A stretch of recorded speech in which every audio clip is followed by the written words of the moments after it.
Thank you, President, very much. Gracias, presidente. Muchas gracias. Mis querido joven amigo y joven amiga, a la hermana Holland y a mí, nos encanta estar aquí en esta transmisión mundial vía satélite. Desearíamos estar con ustedes en cada lugar para verte personalmente y estrecharte la mano. Estamos aquí en el centro Marriott, pero todavía no hemos hallado la manera de hacer eso. Por eso te enviamos nuestros saludos y amor doquiera que te encuentres en el mundo. A pesar de lo vasta que es nuestra audiencia mundial, esperamos que percibas el amor que sentimos por ti y te lleves algo de este mensaje para aplicarlo en tu vida. Una de las grandes bendiciones de nuestras asignaciones como autoridades generales es la oportunidad de visitar a los miembros de la Iglesia de diferentes partes del mundo y aprender de la historia que nos han legado. Con ese espíritu, hoy deseo compartir contigo algunos sentimientos que tuve la pasada primavera en una asignación. Se me pidió que visitara la conferencia de la Estaca Plate City, al oeste de Missouri, aquí en Estados Unidos. La Estaca Plate City, Missouri, adyacente a la Estaca Liberty, Missouri, ahora un lugar muy famoso en la historia de la Iglesia, está rodeada de varios sitios históricos, incluso de la cárcel irónicamente denominada Liberty o Libertad en español. Al estudiar la historia de la Iglesia, sabes algo de la experiencia que el profeta José Smith y sus hermanos tuvieron al permanecer cautivos allí en el invierno de 1838-1839. Fue una época terriblemente difícil de nuestra historia, tanto para la Iglesia como para el profeta José Smith, quien sufrió el peso de la persecución de esa época. Me atrevo a decir que hasta su martirio, 5 años y medio después, no hubo una época más agobiante en la vida del profeta que esa encarcelación cruel, ilegal e injustificada en la cárcel de Liberty. El tiempo no nos permite un análisis detallado de las experiencias que resultaron en ese momento de la historia. Basta decir que se habían desatado diferentes problemas desde que el profeta José había recibido una revelación en julio de 1831, en la que designaba a Missouri como el sitio consagrado para el recogimiento de los santos y para edificar la ciudad de Sion. Para octubre de 1838, parecía inevitable una guerra entre las fuerzas mormonas y no mormonas que se veían enfrentadas por esos problemas. Tras haber sido expulsados de varios condados del oeste del estado y entendiendo que se les invitaba a analizar maneras de calmar la volátil situación que se había generado, 5 líderes de la Iglesia, incluso el profeta José, marcharon amparados en una tregua hasta el campamento de la milicia de Missouri, cercano al pequeño poblado de Far West, condado de Caldwell. Al final, se ignoró la bandera de la tregua, se encadenó de inmediato a los líderes de la Iglesia y se los puso bajo fuerte custodia. A la mañana siguiente, se arrestó a Hiram, el hermano del profeta, y a otro líder de la Iglesia, lo que hizo un total de 7 prisioneros. La injusticia pronto se transformó en una tragedia cuando un llamado tribunal militar, convocado por oficiales de la milicia, ordenó que se llevara a los prisioneros y a José a la plaza principal de Far West y se los fusilara de inmediato. Para su eterno mérito, el brigadier general Alexander Donovan, oficial de las tropas de Missouri, se rehusó audaz y valientemente a cumplir esa orden tan inhumana e injustificable. Con una actitud osada que podría causarle la corte marcial, se quejó contra el oficial presidente. Es un asesinato a sangre fría. No obedeceré sus órdenes y si usted ejecuta a estos hombres, le prometo que con la ayuda de Dios lo haré responder ante un tribunal. Al demostrar tal valor e integridad, Donovan no solo salvó las vidas de esos 7 hombres, sino que se ganó la estima de todas las generaciones de santos de los últimos días. Y bien, tras evitarse la ejecución, se llevó a los 7 líderes de la iglesia a pie desde Far West hasta Independence y luego a Richmond. Parley P. Pratt quedó con prisión preventiva en el vecino condado de Davis para ser juzgado, y los 6 prisioneros restantes, incluso José y Hiram, fueron enviados a Liberty, la ciudad cabecera del condado de Clay, donde debían esperar su juicio hasta la siguiente primavera. Llegaron a Liberty el 1 de diciembre de 1838, cuando comenzaba el invierno. La cárcel, una de las pocas y más seguras de la región, era considerada a prueba de escape. Y probablemente lo era. Tenía 2 plantas. A la superior y a la principal solo se podía entrar mediante una puerta pequeña y pesada. En el centro del piso había una abertura por la que los prisioneros descendían a la planta inferior o calabozo. Las paredes exteriores de la prisión eran de piedra caliza rústica de 60 centímetros de ancho y las paredes interiores eran de troncos de roble de 30 centímetros. Tenían una separación del mismo tamaño que se rellenaba con escombro. Esos muros eran una formidable e impenetrable barrera de 1,20 m de ancho. La altura desde el piso del calabozo hasta el techo era de apenas 1,80 m, ya que algunos de los prisioneros, incluso el profeta José, excedían dicha altura. Al pararse debían permanecer encorvados. Al recostarse, debían hacerlo casi siempre sobre las rústicas piedras del piso, que en partes tenía una escasa cantidad de paja suelta y sucia. La comida era desagradable y a veces estaba echada a perder. Uno de ellos dijo que era tan repugnante que no podían comerla sino hasta que el hambre los forzara a hacerlo. Se había puesto veneno en los alimentos en varias oportunidades, lo que hacía que enfermaran rápidamente. Durante días tenían náuseas y vómitos y luego una especie de delirio. Y no importaba si los prisioneros vivían o morían. En sus cartas, el profeta José define la cárcel como un infierno rodeado de demonios, donde nos vemos obligados a escuchar solo maldiciones y presenciar un cuadro de blasfemias, borracheras, hipocresías y libertinaje de toda especie. No tenemos mantas que nos abriguen, y cuando hacemos una fogata, el humo nos sofoca. Nuestra alma está triste y nuestro valor se debilita debido a tan largo encierro. José escribió que ni la pluma, ni la lengua, ni los ángeles podrían describir apropiadamente la perversidad del infierno que hemos sufrido.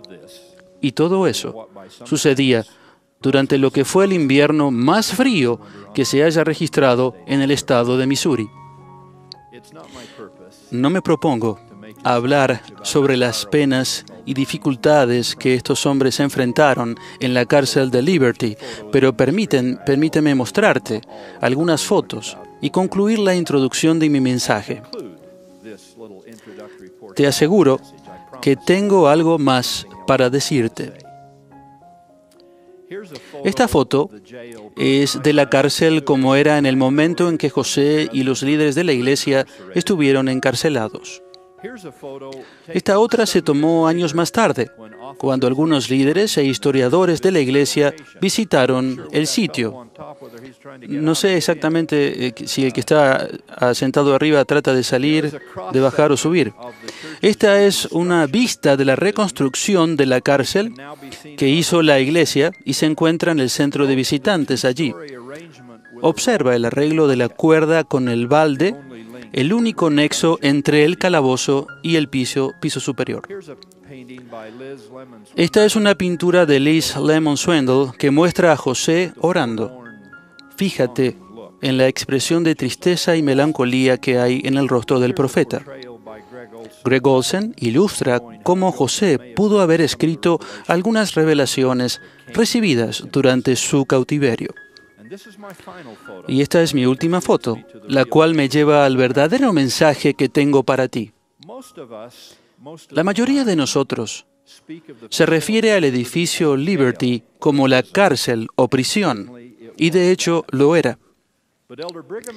Sin embargo, el elder Brigham H. Roberts, al registrar la historia de la iglesia, se refiere al lugar como a un templo, o para ser más exacto, una cárcel-templo. El elder Neil E. Maxwell usó la misma expresión en algunos de sus escritos. De hecho, carecía de la pureza, de la belleza, comodidad y limpieza de nuestros verdaderos y dedicados templos.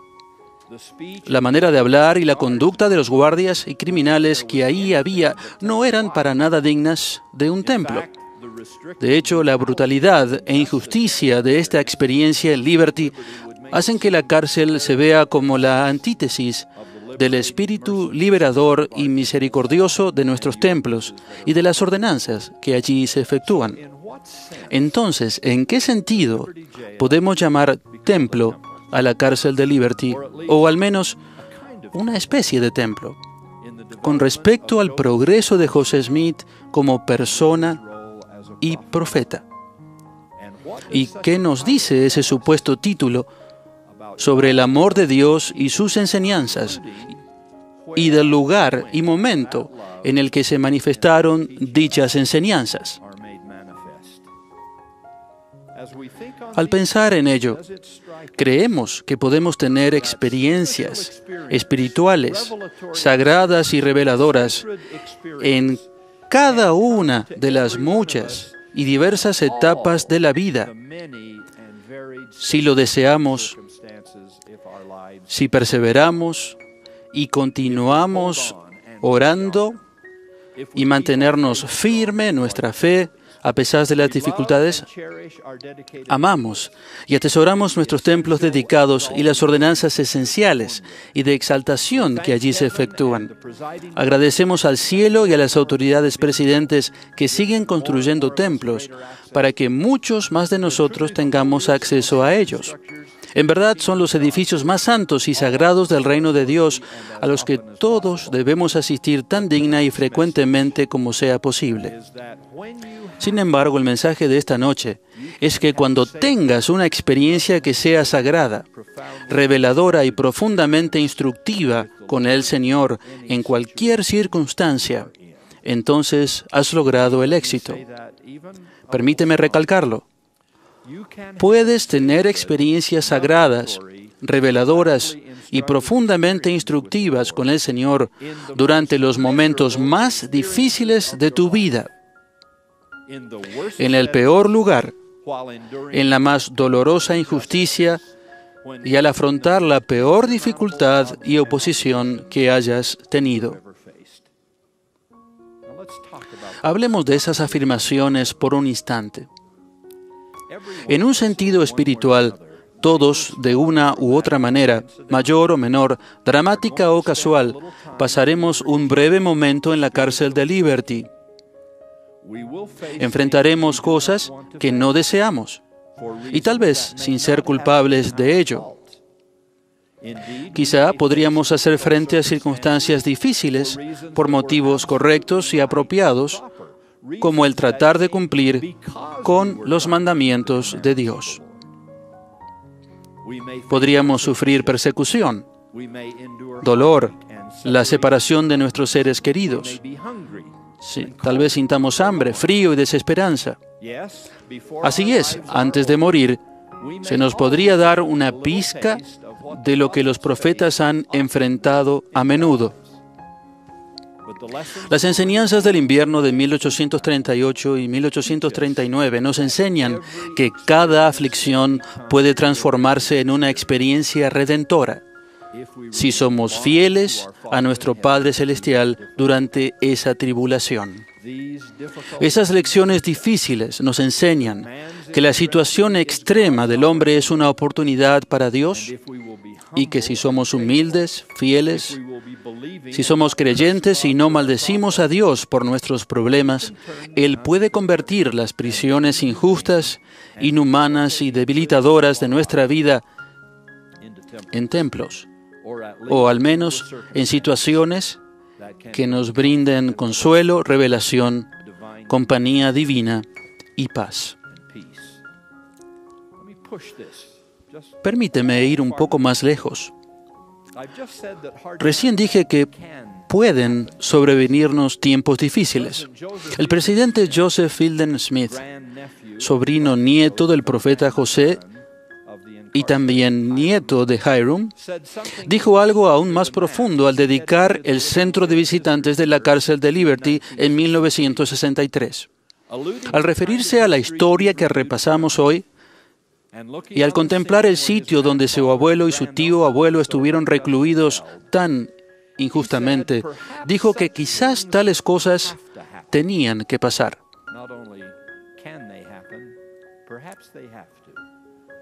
Tal vez tenían que pasar, y agregó, al leer la historia de aquellos días, los anteriores y los posteriores, he llegado a la conclusión de que las tribulaciones, la persecución y la oposición casi universal a la Iglesia en aquel momento eran necesarias. De alguna manera, se convirtieron en maestros para nuestro pueblo y lo ayudaron a fortalecerse. Sin intención de determinar qué tipo de estas experiencias son obligatorias y cuáles son opcionales en nuestra vida, aunque sean para nuestro bien, quisiera sugerir algunas de las enseñanzas aprendidas en Liberty, que fueron experiencias maestras para José y que pueden serlo para nosotros, experiencias que contribuyen mucho a nuestro aprendizaje en la vida terrenal y a nuestra exaltación en la eternidad. Al seleccionar estas enseñanzas, he notado otro tipo de bendición que surgió de esa adversidad.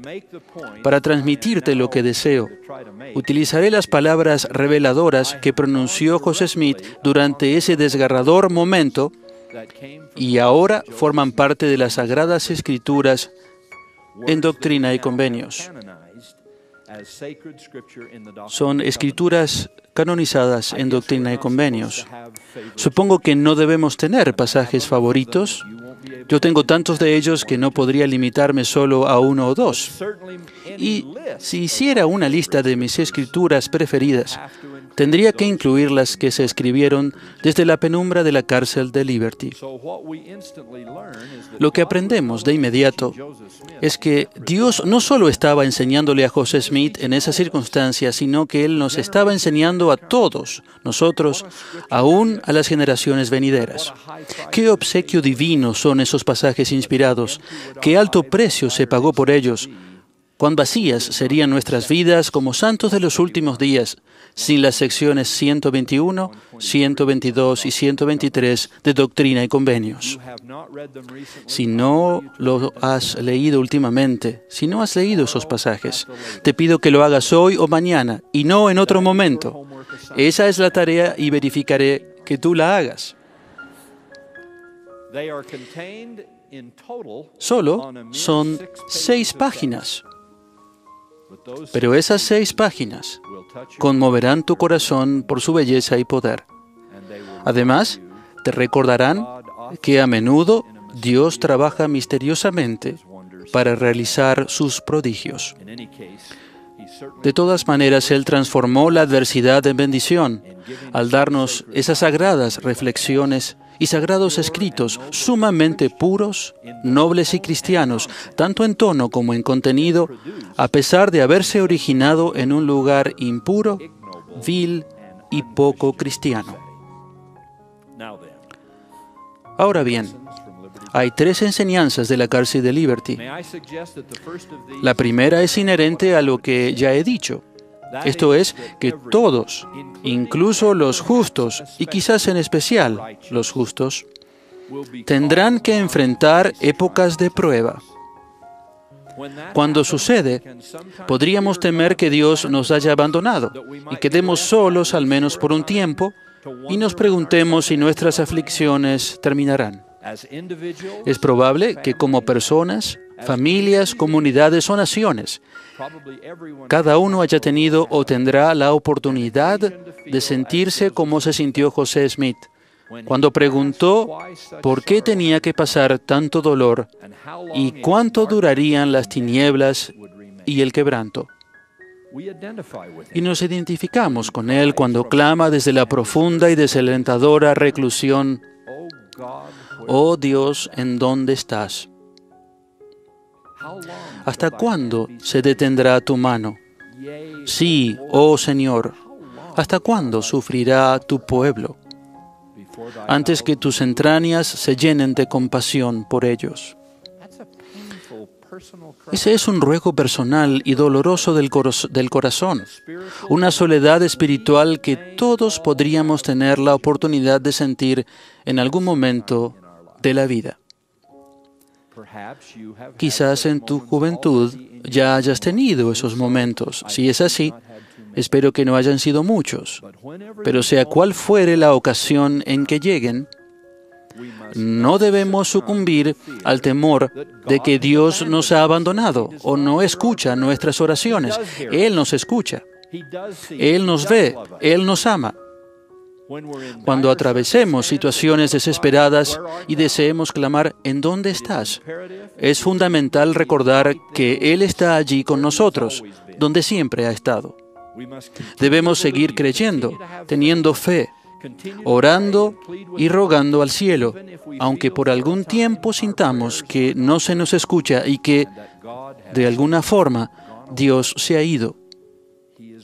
Él está allí y escucha nuestras oraciones, y cuando lloramos, Él y los ángeles del cielo lo hacen con nosotros.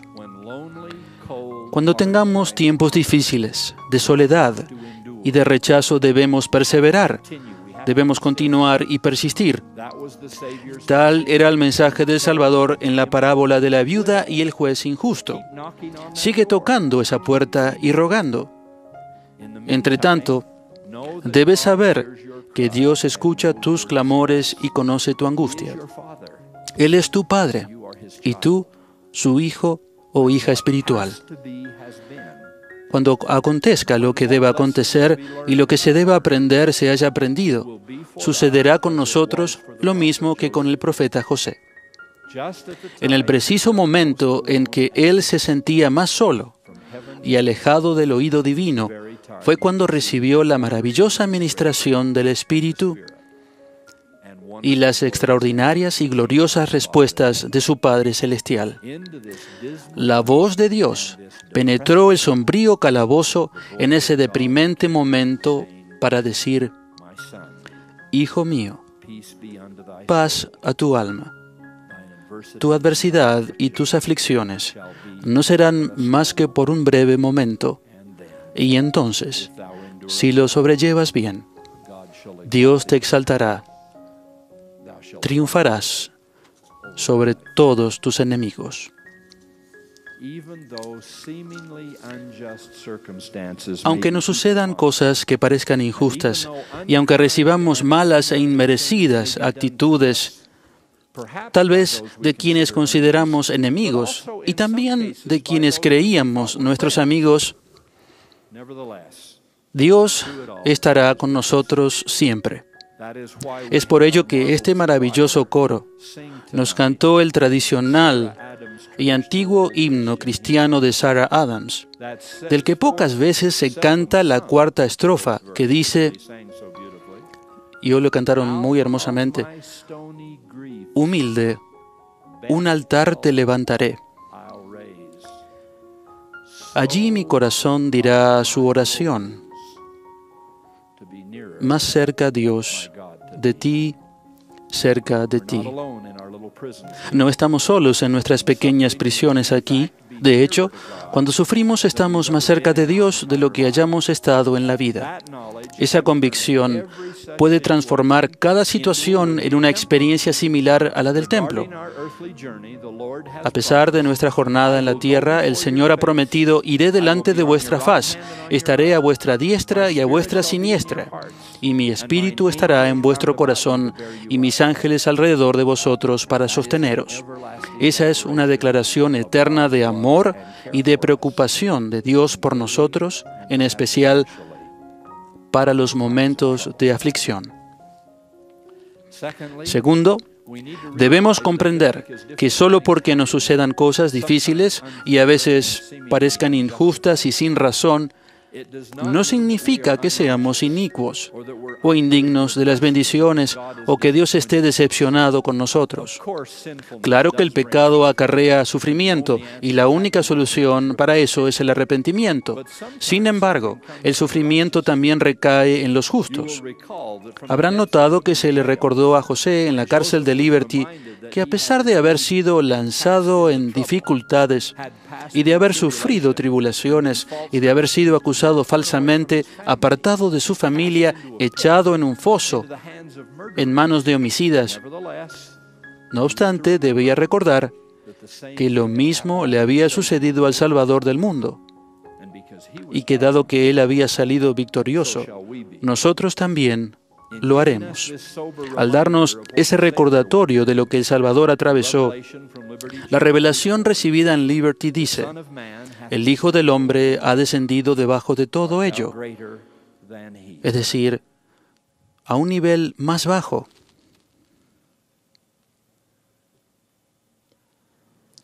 No, Joseph was not greater than the Savior. José Smith no era mayor que el Salvador, ni nosotros tampoco lo somos. Cuando prometemos seguir al Salvador, caminar sobre sus pasos y ser sus discípulos, también prometemos ir por ese sendero divino para que nos guíe, y de una forma u otra el camino de la salvación siempre nos conduce a Getsemaní. Así que si el Salvador enfrentó tales desalientos e injusticias, persecución e iniquidad,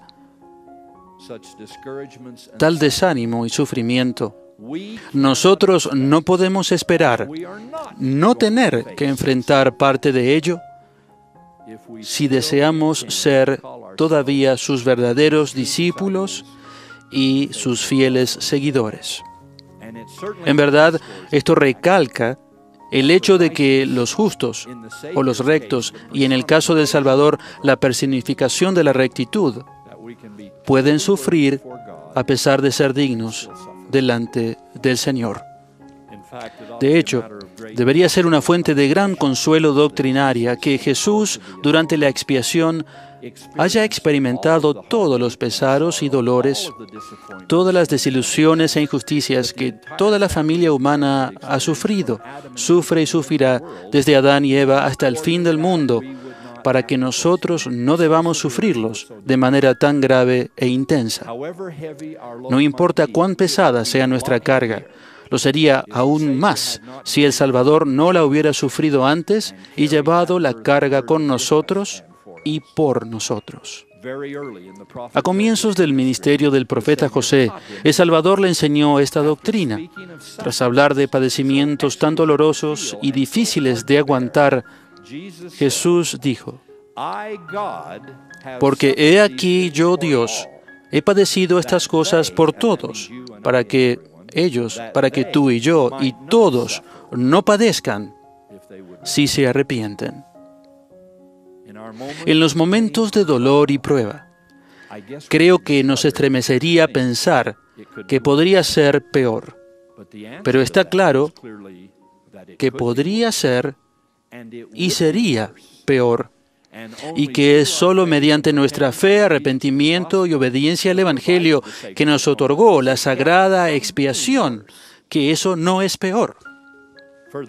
Es más, vemos que no solo el Salvador ha sufrido, y en su caso fue totalmente inocente, sino que también la mayoría de los profetas y otros grandes hombres y mujeres que hallamos en las Escrituras han pasado por esa situación. Nombra a un profeta del Antiguo Testamento, del Libro de Mormón, o a algún apóstol del Nuevo Testamento o líder de cualquier dispensación, incluso la nuestra, y nombrarás a alguien que ha sufrido aflicciones. Lo que quiero decir es que si tienes un mal día, estarás en muy buena compañía, de la mejor que hayas tenido. Ahora bien, no me malinterpretes, no debemos buscar el dolor ni buscar ser mártires. Las dificultades nos encontrarán, aunque no las busquemos. Entonces, ya que es obvio que en un sentido espiritual nos espera un breve período en la cárcel de Liberty, recuerda esas dos verdades que se le enseñaron al profeta José en aquella cárcel templo. Primero, Dios no te ha olvidado. Y segundo, el Salvador pasó por lo que estás pasando y deja que Él te brinde esa liberación. El profeta Isaías escribió: el Señor te tiene grabado en las palmas de las manos, esculpido de manera permanente en sus cicatrices, con clavos romanos como cincel. Al haber pagado el precio por ti, con sufrimiento, el Padre y el Hijo jamás te olvidarán ni abandonarán en tus aflicciones. Ellos han planeado, preparado y garantizado tu victoria, si la deseas. Así que sé creyente y sobrellévalo bien. Al final, será para tu bien. Y sin ser compelido, tendrás un dominio eterno que fluirá hacia ti para siempre, jamás. En tercer y último lugar, quisiera que todos recordemos que si en medio de estos difíciles sentimientos justificados de enojo o de reacción o desear la venganza y querer pagar ojo por ojo y diente por diente, el Señor nos aclara desde la cárcel templo de Liberty que los derechos del sacerdocio están inseparablemente unidos a los poderes del cielo y que estos no pueden ser gobernados ni manejados sino conforme a los principios de la rectitud. Por lo que, aunque enfrentemos circunstancias angustiantes y sintamos algo que nos impulse a reaccionar contra Dios, contra algún hombre, amigo o enemigo, debemos recordar que ningún poder o influencia se puede ni se debe mantener, salvo por persuasión, por longanimidad, benignidad, mansedumbre y por amor sincero, sin hipocresía y sin malicia. Para mí siempre ha sido un maravilloso testimonio de la grandeza del profeta José y de todos nuestros profetas, y en especial del Salvador del mundo, y de su magnificencia, que en medio de gran tribulación y dificultades podían permanecer en calma y ser pacientes, benévolos y dispuestos a perdonar, y que incluso pudieran hablar y vivir de esa manera. Podían hacerlo, y lo hicieron. Recordaron sus convenios y tenían autodisciplina. Sabían que debemos vivir el Evangelio en todo momento y no solo cuando es conveniente y las cosas van bien. Ellos sabían que la verdadera prueba de nuestra fe y como discípulos de Cristo viene cuando las cosas no van tan bien. Es ahí que llegamos a conocer nuestra verdadera esencia y la firmeza de nuestro compromiso hacia el Evangelio. El mejor ejemplo es cuando en las horas más dolorosas de la crucifixión, el Salvador dijo: Padre, perdónalos, porque no saben lo que hacen. Eso es algo difícil de pedir cuando nos hacen daño.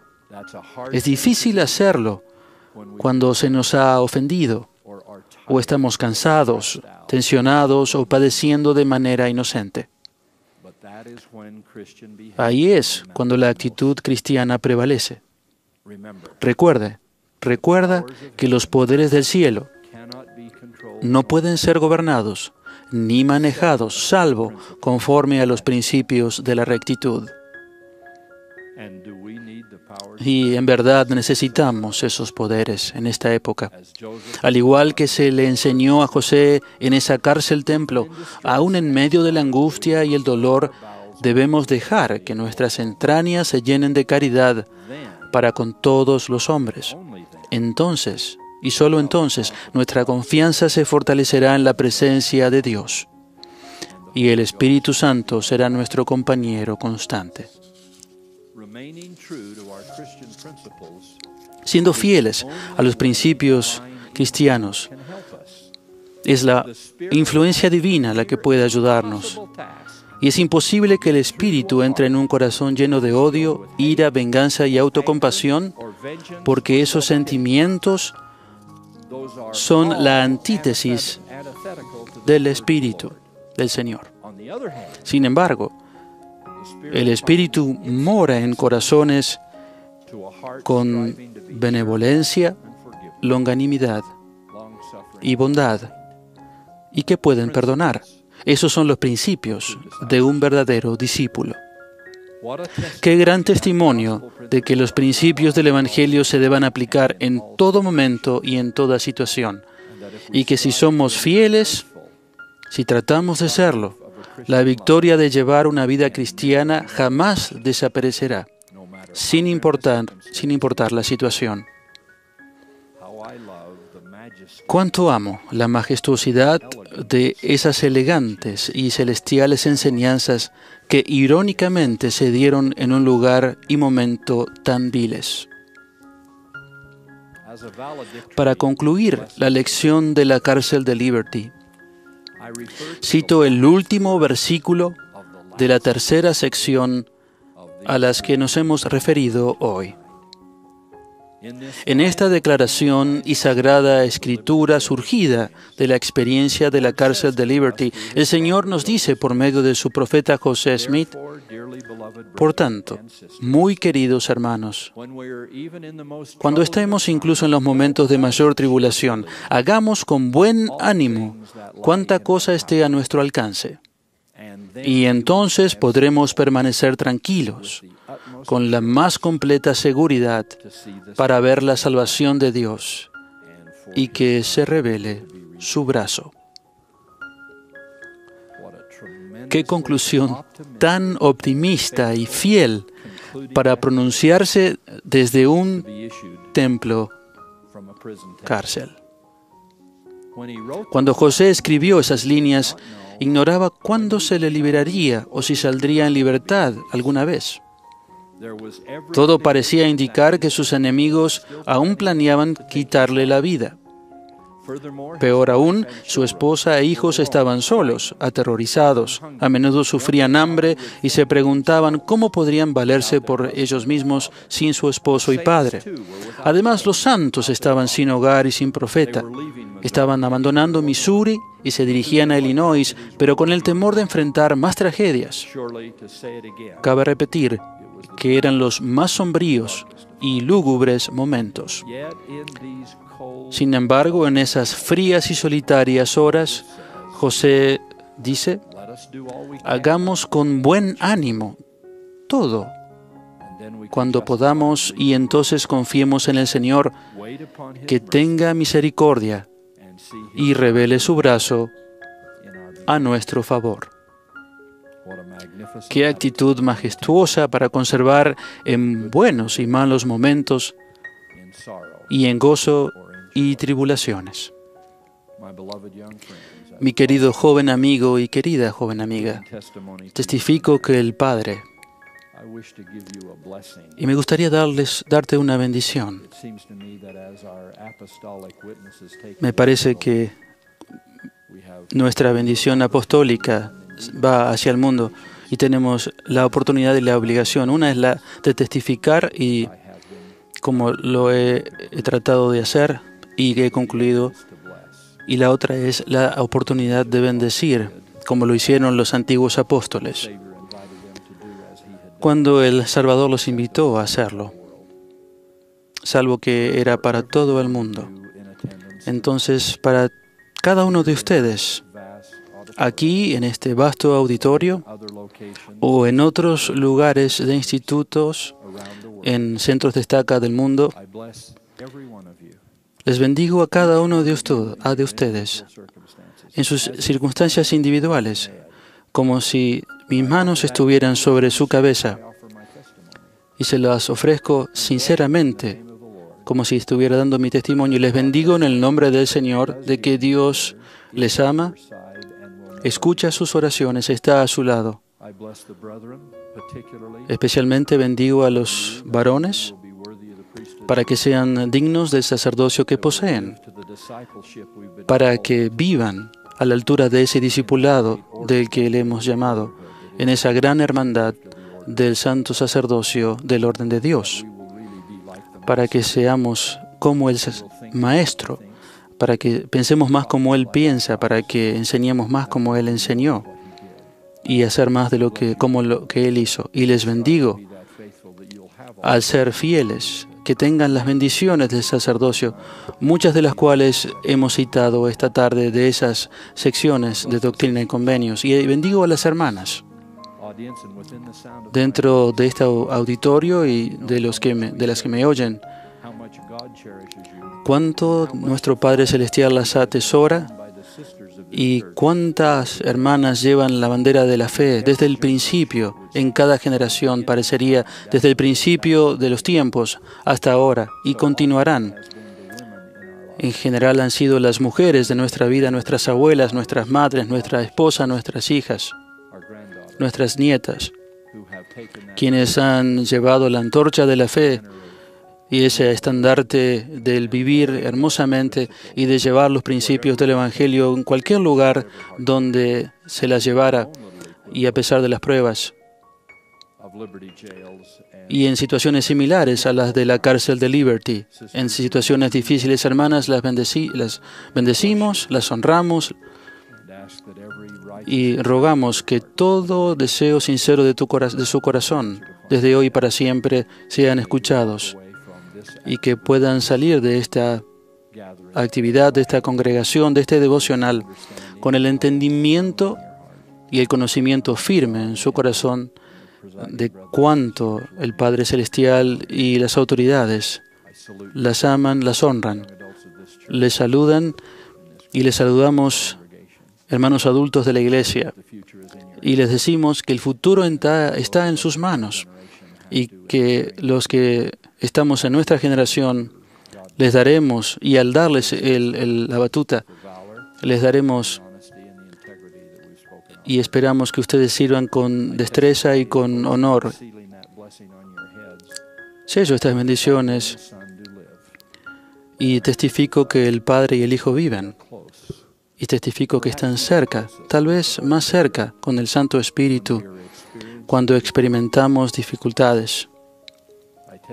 Testifico, y al acercarse el número musical citando al profeta Isaías, que la bondad nunca se separará de ustedes a pesar de lo que ocurra. Testifico que la fe siempre triunfa, que los malos tiempos terminan y que las promesas celestiales siempre se cumplen. Les testifico que Dios es nuestro Padre, que Jesús es el Cristo y que este es el Evangelio verdadero y viviente, que se halla en la Iglesia verdadera y viviente. Testifico que el presidente Thomas S. Monson es un profeta de Dios, nuestro profeta para esta época, a quien sostengo y sé que ustedes sostienen. Y en las palabras de esa cárcel templo, sigue adelante, mi querido amigo, no temas. Dios estará contigo para siempre jamás. En el nombre de Jesucristo. Amén. Espera, no te vayas todavía. Recuerda que tenemos muchos contenidos para ti. Elige el que más te gusta, aquí en Ven Sígueme con Walter Posada.